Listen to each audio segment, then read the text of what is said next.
Oke ya, kita lanjut. Nah, ini plottingnya ya. Nanti kita plotting ke dalam theta dan pi untuk diagram arah, atau yang bisa disebut dengan azimut dan elevasi. Nah, ini contohnya ya. Contoh plotting dan perbandingan antara simulasi dan pengukuran, dan dimana ini hasil pengukurannya cukup jelek karena pasti ini tidak mengukur di ruang chamber. Oke, pengukuran fasa, diagram fasa ya. Ini bisa seperti ini. Jadi ingin melihat fasa di sisi tengah dan juga yang di samping seperti yang tadi, perbedaannya berapa fasa yang dihasilkan. Oke. Nah, kemarin kita sampai sini ya. Nah, hari ini kita membahas mengenai materi ini, yaitu pengukuran gain, direktivitas, dan efisiensi. Jadi kalau pengukuran gain secara esensial membutuhkan persyaratan yang sama seperti pada pengukuran diagram arah.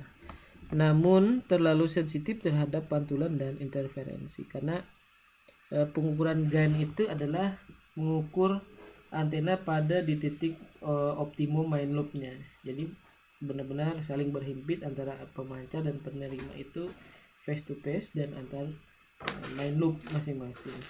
Untuk frekuensi di atas 1 giga itu digunakan medan ukur ruang bebas free space range, sedangkan untuk frekuensi antara 0,1 sampai 1 giga itu digunakan medan ukur biasanya menggunakan refleksi ya, atau ground reflection. Tapi ini tergantung juga, biasanya tergantung jenis antena yang kita gunakan ya.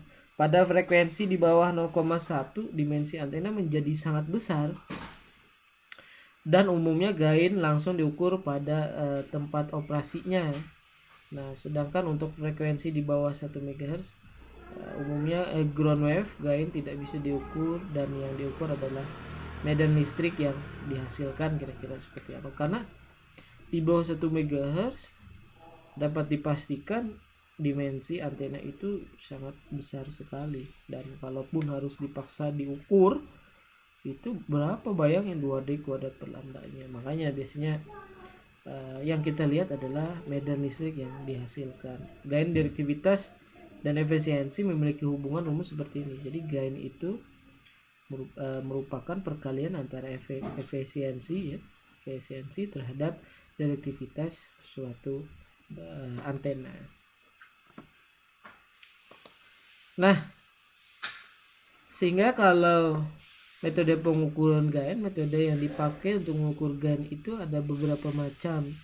Ada metode pengukuran gain, ada pengukuran absolut ya. Ini biasanya menggunakan perbandingan, dibandingkan terhadap dengan antena isotropis, juga digunakan untuk kalibrasi standar. Nah, terkait dengan perbandingan itu ada beberapa cara ya, biasanya membandingkan dua antena. Kalau ingin lebih akurat lagi biasanya dibandingkan sampai ke 3 antena. Kemudian ada ekstrapolasi medan dekat, itu yang near field, far field, kemudian juga medan refleksi dari tanah. Nah, itu contoh pengukuran absolut dengan teknik perbandingan. Nah, sedangkan untuk pengukuran banding ya terhadap atau relatif, perlu antena perbanding referensi. Kemudian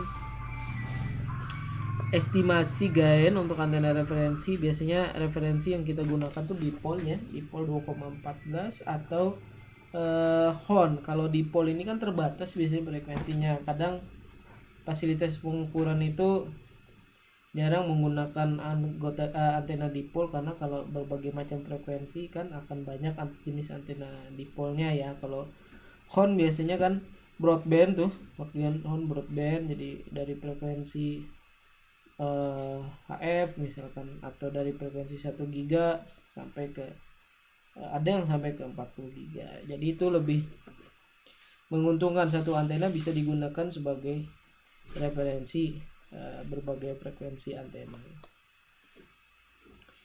Nah, ini pengukuran gain absolut ya, frekuensi tunggal. Kemudian jika bandwidthnya kurang dari beamwidth ya. Kemudian ini pengukuran gain absolut frekuensi jika BW-nya itu lebih besar. Nah, ini beberapa, ini gambaran rangkaiannya. Oke.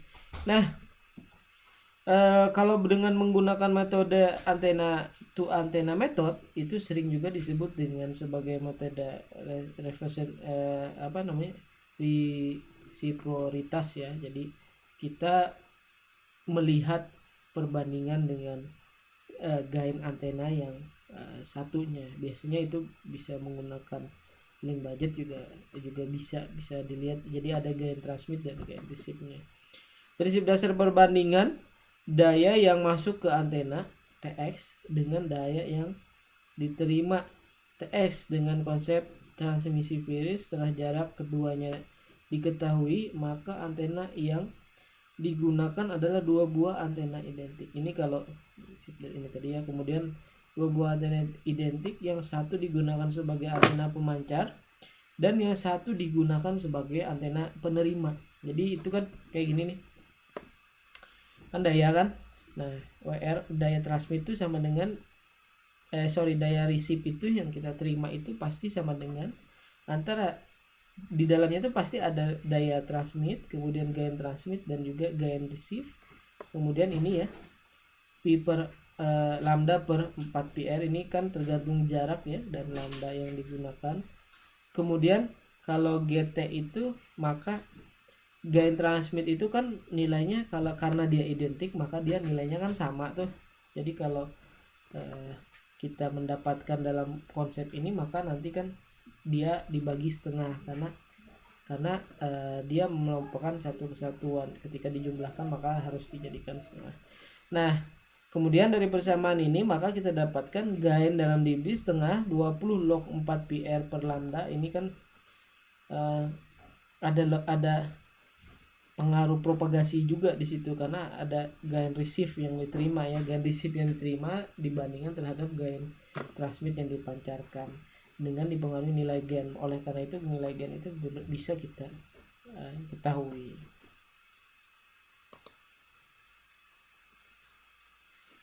Nah, oke. Kemudian seperti ini digunakan jika antena diukur tidak identik. Nah, kalau tidak identik maka seperti apa? Nah, seperti ini.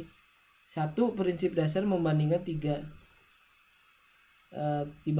kombinasi daya yang masuk ke dalam antena TX dengan daya terima antena RX dengan konsep transmisi series. Setelah jarak antara keduanya antena diketahui. Nah, kemudian diukur tiga kombinasi antena. Jadi dibandingkan, ini kalau beda-beda tidak identik bisa dengan menggunakan tiga buah antena, tapi kita bandingkan. Jadi antena 1 dengan 2, 1 dengan 3, kemudian 2 dengan 3, yaitu yang diukur adalah jarak ya, jarak. Kemudian lambda, pasti ini kan 2 dekor per lambda ya jaraknya. Dan perbandingan antara daya terima dengan daya yang dikirimkan. Nah, jadi kita perbandingan. Ini kalau ini tadi kan Nah, ini tadi kan dua buah persamaan, ini kan dua buah antena tapi identik. Nah, sekarang kalau tidak identik maka kita seperti ini. Persamaan kita bandingkan masing-masing itu kita bandingkan. Ketika gain 1 plus 2 itu ini, ketika gain 1 dan plus 3 itu adalah ini, kemudian antara gain 2 dan 3 adalah ini. Nah, dari persama itu baru dari tiga buah hasil yang didapat itu baru bisa kita bandingkan. Sehingga ketika misalkan dia tidak bisa langsung dibagi dua karena tidak identik. Beda ya teman-teman, kalau ini kenapa ada setengahnya? Karena jelas antenanya sama. Kok nggak bisa baik. Nah, ini jelas antenanya sama, sehingga ketika dia dibagi dua maka akan menghasilkan gain GT dan juga gain GR-nya karena dia identik, sama, sejenis. Nah, sedangkan kalau yang ini tidak bisa kita gunakan persamaan setengah karena jenis antenanya beda-beda. Nah, oleh karena itu perbandingan yang bisa kita lakukan adalah dengan melihat perbandingan antara antena 1 2, kemudian 1 3 dan juga antena 2 3. Nah, sehingga perbandingan seperti ini kita dapatkan